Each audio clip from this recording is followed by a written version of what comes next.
Hola, soy Gabriel León y estás escuchando La Ciencia Pop, un podcast sobre historias de ciencia.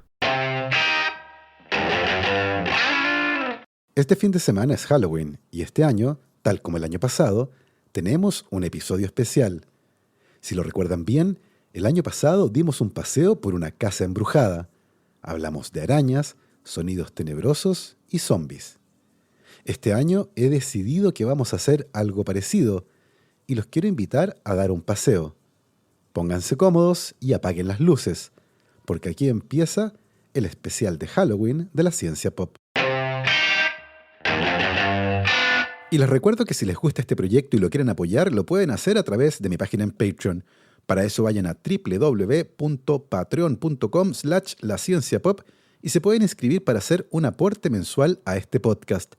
Agradezco como siempre los aportes de Manuel Morales, Fernando Rode, la familia Helfman von de Sauer, Giuseppe Carufo, Nicolás Martínez, Felipe Mazanes, Nicolás Cabello, Sandra González, Sebastián Umaña, Diego Torres, Eugenio Grasset, Carolina Valle, Berurín Illeco, Cristóbal Moene, la familia Serpa Rebolledo, Juan Berlinger, Pablo y Milesita Villalobos, José Tanús, Ana María Alarcón, Rosario Calderón, Michael Cavalar, Pedro Castillo, Adrián Cataldo, Matute y Consu, Candelaria Pimentel, Florencia García, el EC Podcast, Keiichi Minamoto, José Luis Ulloa, Dania Sepúlveda, Alex Gutiérrez, Amanda Larraín, Cecilia Araya, Marcela Martínez, Mariela Barriga, Mauricio Silva, la familia Yuri Martínez, Bernardo Pollack, Marián Negrón, Patricia Guzmán, Baltasar Domínguez, la familia Cuyenqueirolo, Alejandra Díaz, Gabriel Ugalde, Fernando Araya, Juan Salvador Gajardo,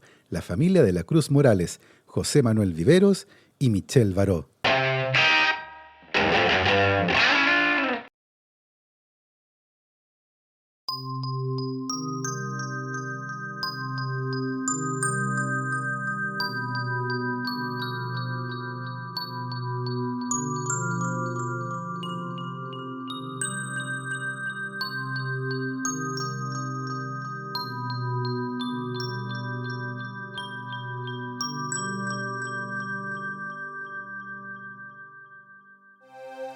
Hoy daremos un paseo por un cementerio. Hablaremos de la muerte, el rigor mortis y el miedo a ser enterrado vivo. También les contaré sobre unas curiosas granjas que ayudan a los antropólogos forenses a entender mejor el proceso de descomposición de los cuerpos. Y conoceremos la curiosa historia de un grupo de entusiastas que quieren vencer a la muerte. Acompáñenme por este viaje a través de un antiguo cementerio abandonado.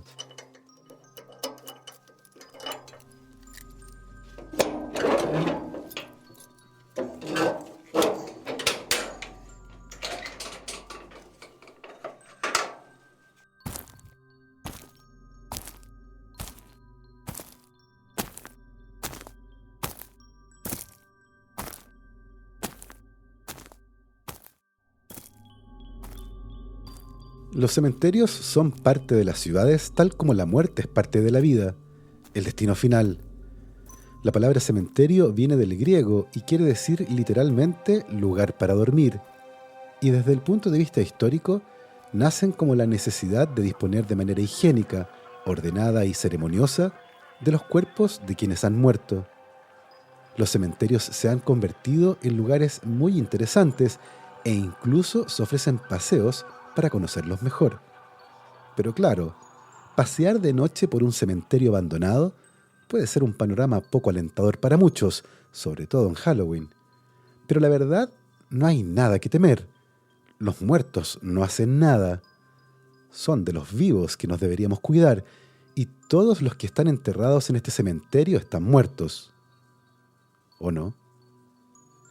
La tafefobia es el miedo a ser enterrado vivo, y es un tema central del relato Entierro Prematuro, escrito por uno de los autores favoritos de Halloween, Edgar Allan Poe.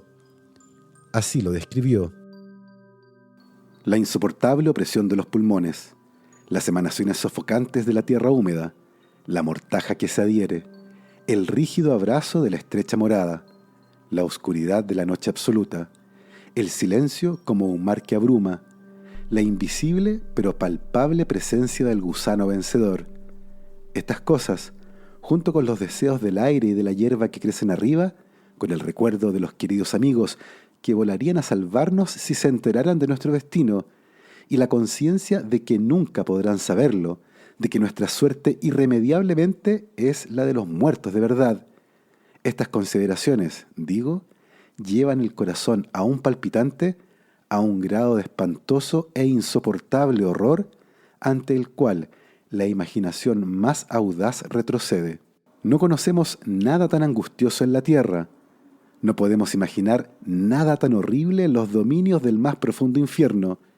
Y por eso, todos los relatos sobre este tema despiertan un interés profundo, interés que, sin embargo, gracias a la temerosa reverencia hacia este tema, depende justa y específicamente de nuestra creencia en la verdad del asunto narrado.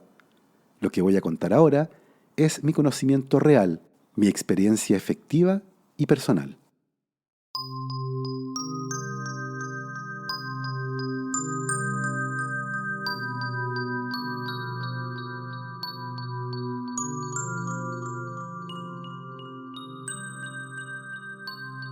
Así describe este relato ficticio la experiencia de una persona que fue enterrada viva. Tal vez hoy ese temor pueda parecer irracional, pero en la antigüedad era una preocupación que venía de la mano con nuestra precaria medicina y con un hecho fundamental. ¿Cómo sabemos cuando alguien está muerto?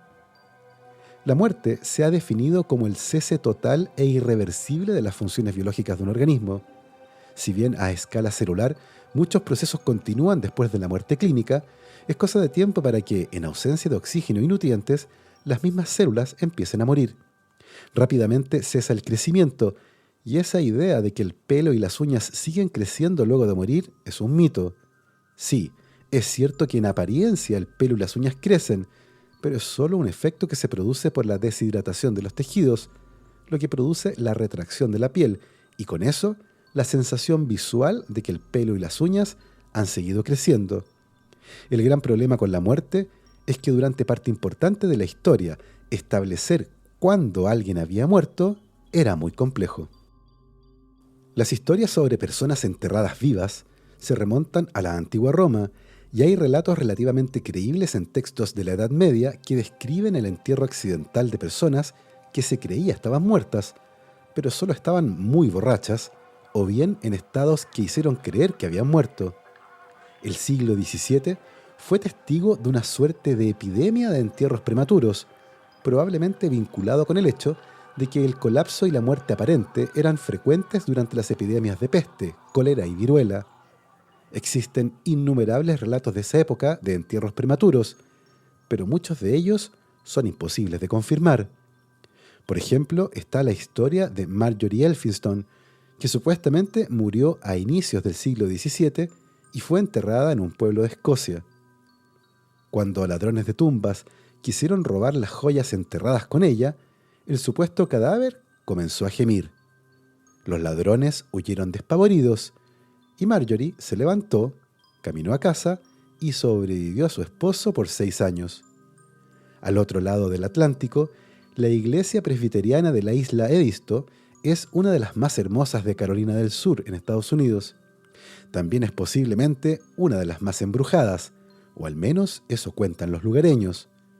Aunque la iglesia en sí fue construida en 1831, la gente ha sido enterrada en el cementerio cercano desde 1797, incluida Julia Legar, quien murió en la isla en 1852 a la edad de 22 años.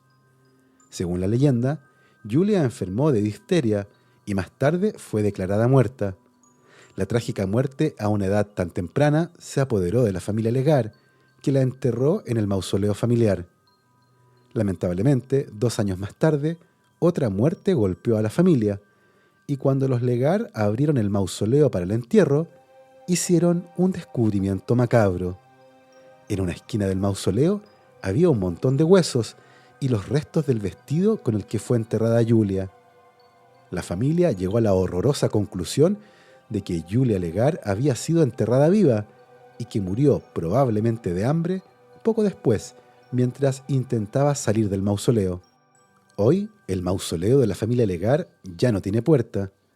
Esto se debe a que, durante años, la enorme puerta de piedra que sellaba el acceso era abierta de manera misteriosa y se podían ver marcas de arañazos en el lado interior de la puerta.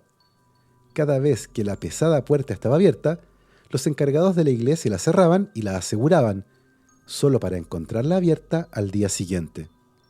Hoy, la puerta descansa en el suelo junto al mausoleo, liberando a Julia para que finalmente pueda salir de su tumba. Eso al menos cuenta la leyenda, que es una de las más conocidas sobre personas que supuestamente han sido enterradas cuando aún no estaban muertas. Lo que nos lleva al siguiente punto.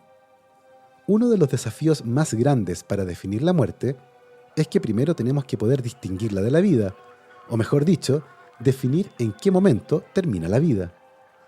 Históricamente, los intentos de definir el momento exacto de la muerte de un ser humano han sido subjetivos e imprecisos.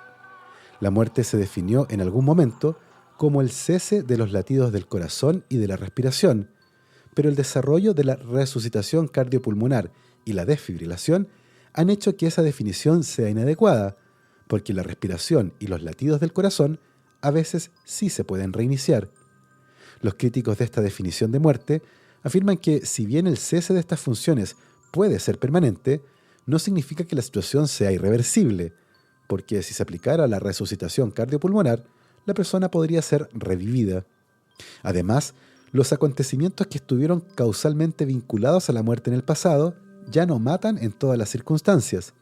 Así, aún sin un corazón o pulmones que funcionen, la vida a veces se puede mantener con una combinación de dispositivos de soporte vital o trasplante de órganos. Hoy, cuando se requiere una definición del momento de la muerte, los médicos y forenses generalmente recurren a la muerte cerebral para definir a una persona como muerta, y por lo tanto las personas se consideran muertas cuando cesa la actividad eléctrica en el cerebro. A finales de la década de 1990, la ecuación de la muerte cerebral con la muerte del ser humano fue una cada vez más cuestionada por los estudios, basándose en la evidencia con respecto a la variedad de funciones biológicas que eran exhibidas por pacientes correctamente diagnosticados con muerte cerebral y que se mantuvieron en ventilación mecánica durante periodos sustanciales de tiempo. En estos pacientes se mantuvo la circulación de la sangre y la respiración y pudieron controlar la temperatura, excretar desechos, curar heridas, combatir infecciones y, lo que es más dramático, gestar fetos, como en el caso de mujeres embarazadas con muerte cerebral. En estos casos, sin embargo, el apoyo de máquinas para sostener algunas funciones vitales es esencial, ya que el cerebro no puede llevarlas a cabo. Más allá de los problemas vinculados con las definiciones, el miedo a ser enterrado vivo generó en el siglo XVIII y XIX la invención de una gran cantidad de artilugios, sepulturas y ataúdes especialmente diseñados para que alguien que fue enterrado vivo pudiera hacer señales hacia el exterior, como tocar una campana, y ser rescatado en el poco probable pero terrorífico caso de despertarse estando bajo tierra. Por cierto, no existen registros de que alguna vez alguien se hubiera salvado gracias a uno de estos artefactos.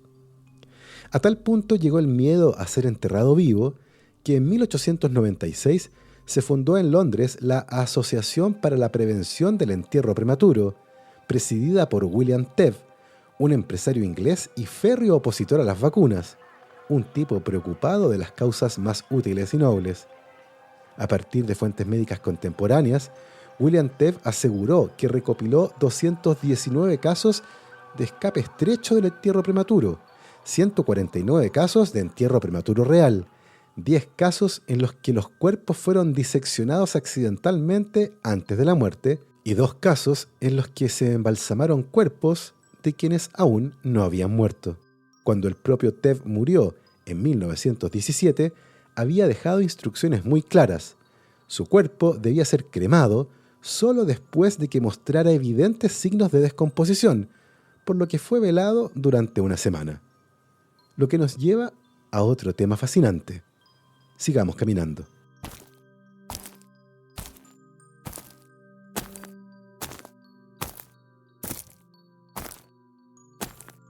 Una vez que la muerte ha ocurrido, entendida como el cese permanente e irreversible de las funciones biológicas, los cuerpos comienzan a cambiar, a veces de manera bastante grotesca.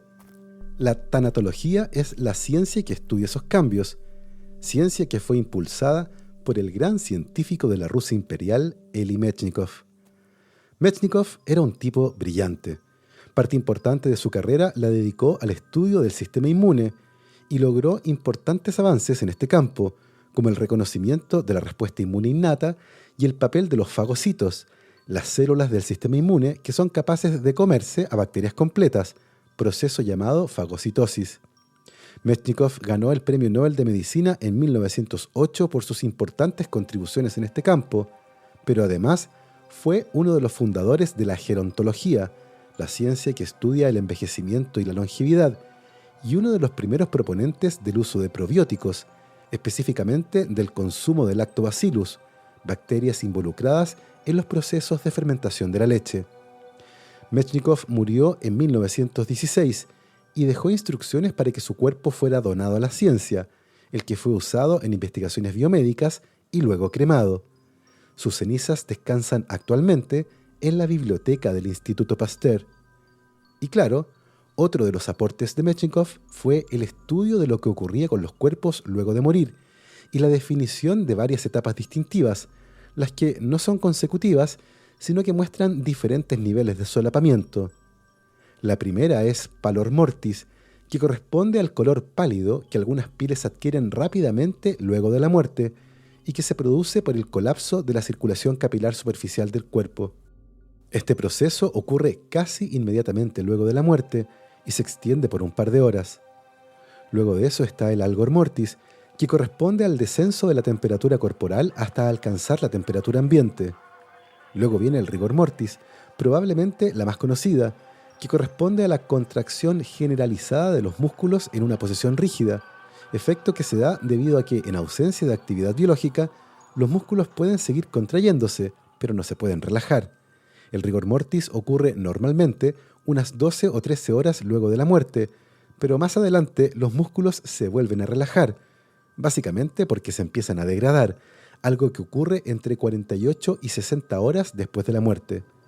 Otra etapa es conocida como livor mortis, que corresponde a la coloración rojo-azulada que los cuerpos adquieren cuando la sangre se deposita en la parte baja del cuerpo producto de la gravedad. Usualmente es posible distinguir los primeros signos de esta etapa tan temprano como 2 horas después de la muerte, con un máximo entre las 8 y 12 horas.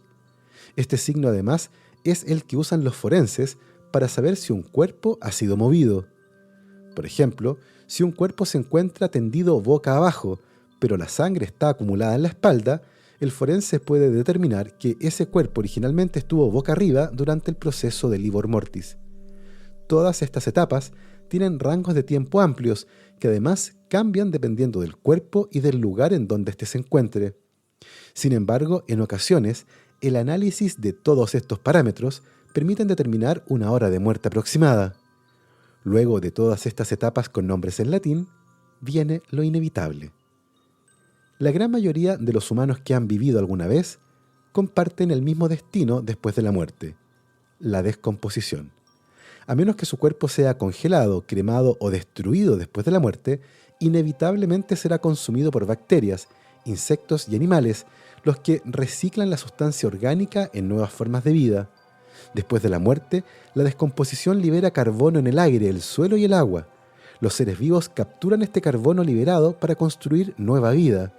Tal cual, el carbono de nuestros cuerpos proviene de ese proceso y, por ejemplo, cuando comemos algo, los átomos de carbono de la comida estuvieron un tiempo atrás formando parte del cuerpo de alguien más que luego murió. Pero claro, esa es una idea recurrente y que de seguro ya sabían. No seré yo quien arruine su próxima comida.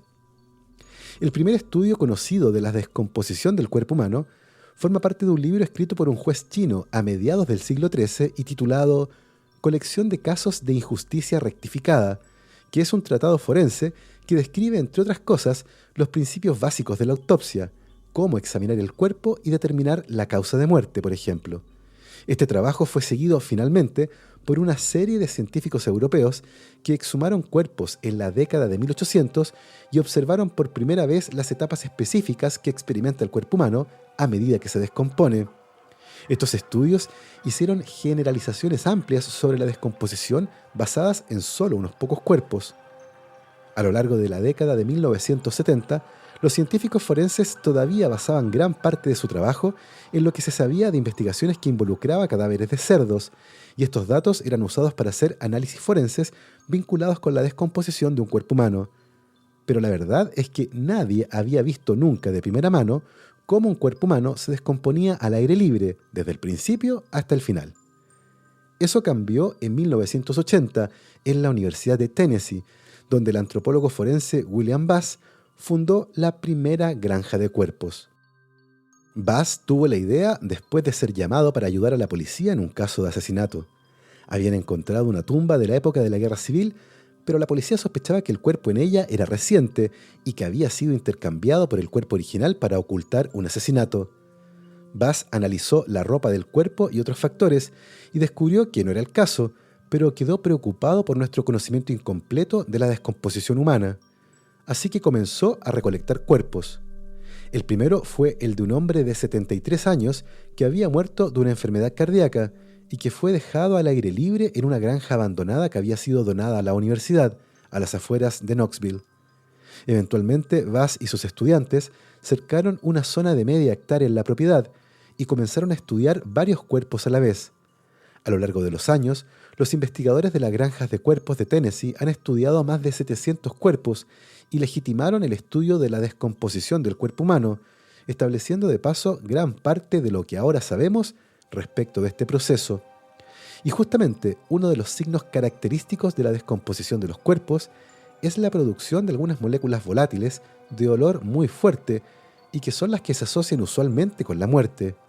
Hay dos moléculas en particular que son muy relevantes para el típico olor a carne descompuesta y que fueron bautizadas como cadaverina y putrescina. Nombres muy apropiados, por cierto. La descomposición de los cuerpos incluye además la acumulación de gases nitrogenados y sulfurados, derivados del festín que las bacterias se dan con nuestros restos. Esto hace que los cuerpos adquieran una apariencia grotesca, una que muy probablemente ninguno de nosotros haya presenciado alguna vez. Si bien en algún momento de la historia la muerte tuvo una presencia constante y abrumadora en la vida de las personas, eso ha cambiado.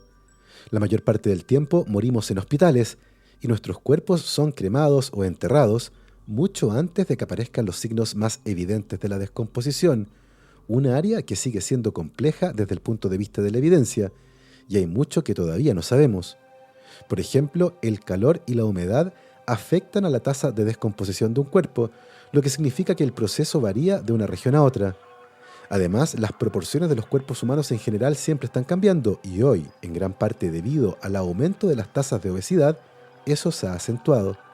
Por ejemplo, muchos de los esqueletos usados para enseñar medicina forense son restos antiguos y tener una colección de esqueletos recientes a mano ayuda a determinar de manera más precisa la edad y otros parámetros de una persona no identificada, una que muchas veces es encontrada en situaciones misteriosas.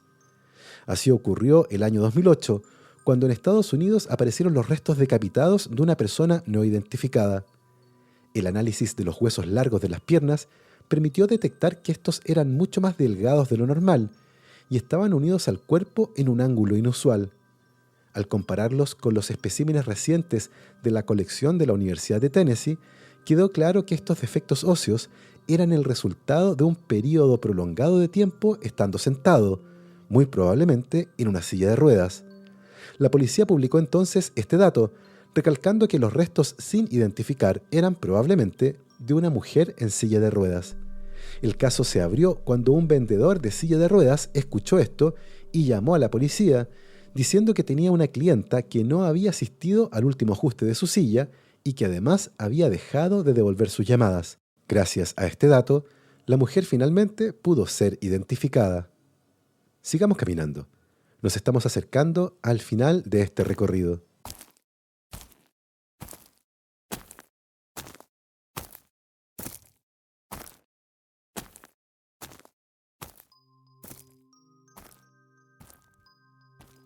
Una de las cosas que todos los seres humanos tenemos en común es que en algún momento vamos a morir.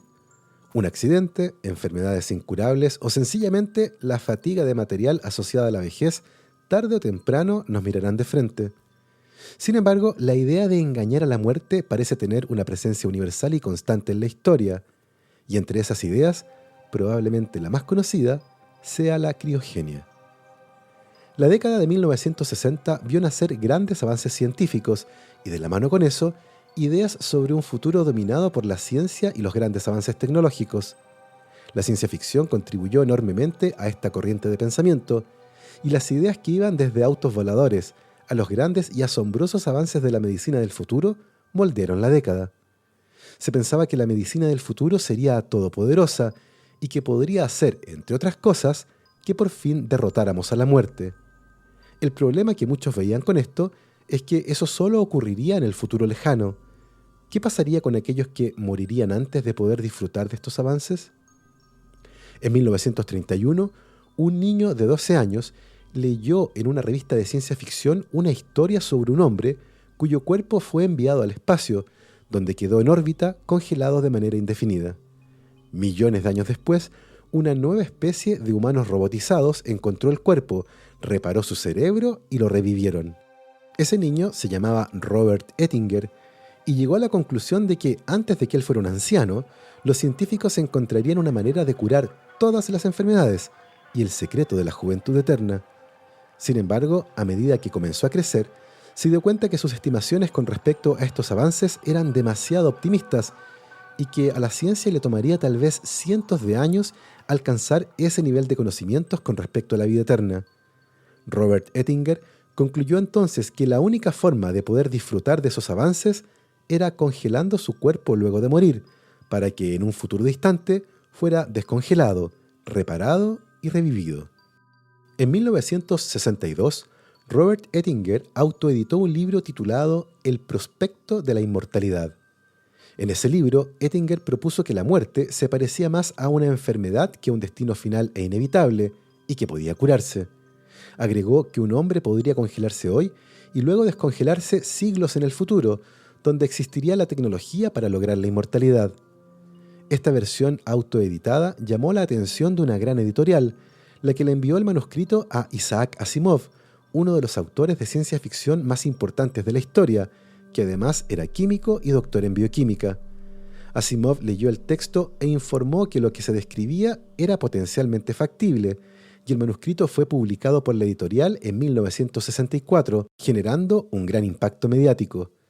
Ettinger se convirtió en una suerte de celebridad de la noche a la mañana y fue entrevistado de costa a costa por todo Estados Unidos.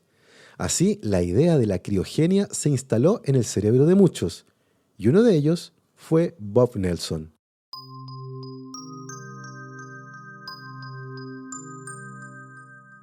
Bob Nelson era un técnico que se dedicaba a reparar televisores, y cuando leyó el libro de Ettinger se sintió profundamente conmocionado. La idea de la criogenia se convirtió en una obsesión, así que cuando un día escuchó en la radio que se iba a realizar la primera reunión de la Sociedad Criogénica de California, tomó nota para poder asistir. Antes del evento, Bob Nelson estaba muy nervioso, ya que pensaba que estaría lleno de médicos y científicos, y él, un modesto técnico de televisores, parecía no reunir las credenciales necesarias para ser admitido en un grupo de élite. Bob Nelson finalmente no solo fue a la reunión, sino que de manera sorpresiva para él, se convirtió por votación popular en el primer presidente de la Sociedad Criogénica de California. Varias cosas explican su triunfo. Algunas de ellas se vinculan con la personalidad de Bob, un tipo encantador y un gran conversador. Pero además de eso, el grupo estaba conformado por un puñado de aficionados, muchos de ellos viejos o enfermos, y que estaban pensando más en sus propias e inminentes muertes que en cómo congelar de manera adecuada a alguien. El grupo consiguió que algunos científicos los asesoraran y llegaron a establecer una muy buena relación y comunicación, hasta que un día esa relación se rompió. Eso ocurrió cuando la organización encontró en 1966 el primer voluntario para ser congelado. Los científicos en ese momento hicieron ver que todavía no había información suficiente acerca de cómo efectuar el procedimiento, y ante la insistencia del grupo por empezar a congelar cuerpos, decidieron dar un paso al costado. El voluntario para ser congelado era un profesor de psicología de 73 años llamado James Bedford. Antes de morir de cáncer de riñón, aceptó que su cuerpo fuera enfriado rápidamente para que los expertos de la Sociedad Criogénica de California pudieran procesarlo para su congelación inmediata.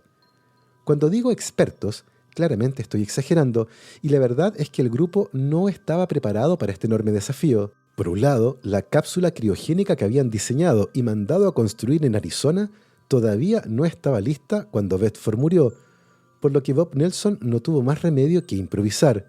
Así, el cuerpo del psicólogo fue puesto en hielo recogido de los congeladores de los vecinos para evitar que se descompusiera antes de que la cápsula estuviera lista, y Bob Nelson tuvo que llevar el cuerpo cubierto de hielo en su camioneta a la casa de una amiga, que le prestó su estacionamiento para almacenarlo ahí durante un par de semanas. Cuando finalmente la cápsula criogénica estuvo lista, el cuerpo de Bedford fue inyectado con anticongelante de grado médico a través del cuello y luego se le colocó en una cápsula en forma de ataúd llena de hielo seco. No solo experiencia le faltaba a la organización de Nelson, también dinero. Se vieron obligados a congelar a otros 2 sujetos en hielo seco y ponerlos en cajas forradas con poliestireno. Afortunadamente, Bob Nelson contó con la ayuda del dueño de una funeraria, quien fue el responsable de inyectar los cuerpos con los fluidos adecuados, además de acceder a dejarlos en su morgue. Pero luego de un tiempo se empezó a sentir incómodo con esto y le pidió a Bob Nelson que se llevara los 3 cuerpos a otra parte. En mayo de 1970, Bob Nelson compró una bóveda subterránea en el cementerio Oakwood Memorial Park en Chatsworth, en las afueras de Los Ángeles, donde decidió preservar los cuerpos de otros 9 voluntarios, todos miembros de la sociedad. A lo largo de la década, los escasos fondos de Nelson se agotaron y constantemente enfrentó problemas con respecto al reemplazo del hielo seco y del nitrógeno líquido, esenciales para mantener congelados los cuerpos. Finalmente, a Bob Nelson se le acabó todo el dinero. Ya no podía comprar hielo seco ni nitrógeno líquido, y eso solo significaba una cosa.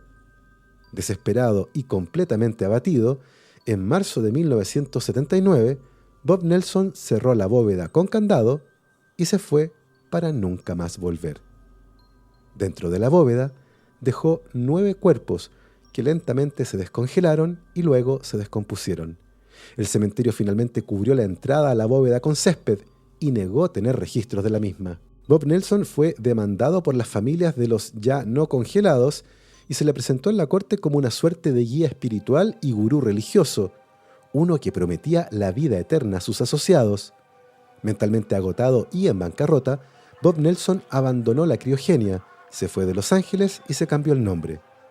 En marzo del año 2014, reapareció para publicar un libro en el que cuenta sus aventuras en el mundo de la criogenia, titulado Congelar gente no es fácil, con la palabra no entre paréntesis, dando a entender que en principio puede sonar como algo fácil, pero que en realidad no lo es. Y en cuanto al cuerpo congelado del Dr. Bedford, su cuerpo fue trasladado varias veces antes de ser alojado en la Fundación Alcor Life Extension en 1991. Esa fundación tiene un centro de congelamiento de cuerpos humanos en California y actualmente tienen 184 cadáveres humanos congelados, todos esperando despertar en algún momento. Y por cierto, ninguno de ellos corresponde a Walt Disney, cuyo cuerpo fue cremado y sus cenizas fueron enterradas en un cementerio de California. Un cementerio tan silencioso como el que acabamos de recorrer. Así, hemos llegado al final de nuestro paseo de Halloween. Espero que lo hayan disfrutado. La música de fondo de este episodio es creación de Juan Pablo Contreras, una canción que se llama I Was There, Out There, y que forma parte de su último álbum. A Juan Pablo lo pueden encontrar y seguir en Spotify e Instagram como @Fangsterblopa. La Ciencia Pop es un podcast escrito y producido en su totalidad por este humilde servidor, un trabajo que no sería posible sin el apoyo de mis queridos Patreons: Sebastián Toledo, Andrés Altamirano, Alberto Montt y Laura, Claudia D'Alenson, Diego Molina, Macarena Vergara, Pedro Maldonado, Hernán y Lucas Castillo, Sandra Galás, Ana Lucía Luna, Cristian Subiabre, Romina Mattioni, Simón Castillo Riedemann, Diego Socias, Luciano Cisterna, Ricardo Yáñez, Fernando Montenegro, Matías van der Straten, Francisco Soto, la familia Flores Noguer, Leonor Echeverría, Sergio Espinosa, Rafaela Hidalgo, Marcela Martínez, Cristóbal Orellana, Diego Riquelme, Gastón Bravo Arrepol, Ignacio Rojas Santelices, Julieta Cortés Espinosa, Cazuela Gallardo, Constanza Jabal, Florencia Castañeda, Diego Caro, Bernardo Arévalo, Claudio Oyarzo y Toña, Sebastián Beche, Cirilo Fede y Pola, Uri Martinich, Ailén y Félix Azócar, Sergio Ibáñez, David Pelao Pérez, Claudia Torres, La Cervecería Intrínsecal, Alberto Pozo, Francisca Gutiérrez y Francisco, Robinson Esparza, José Vallejos y Alyosha Basáez. Nosotros, por supuesto, nos escuchamos la próxima semana. Que esté muy bien. Recuerden lavarse las manos, usar su mascarilla, ventilar, vacunarse cuando les corresponda y, por supuesto, que la ciencia los acompañe.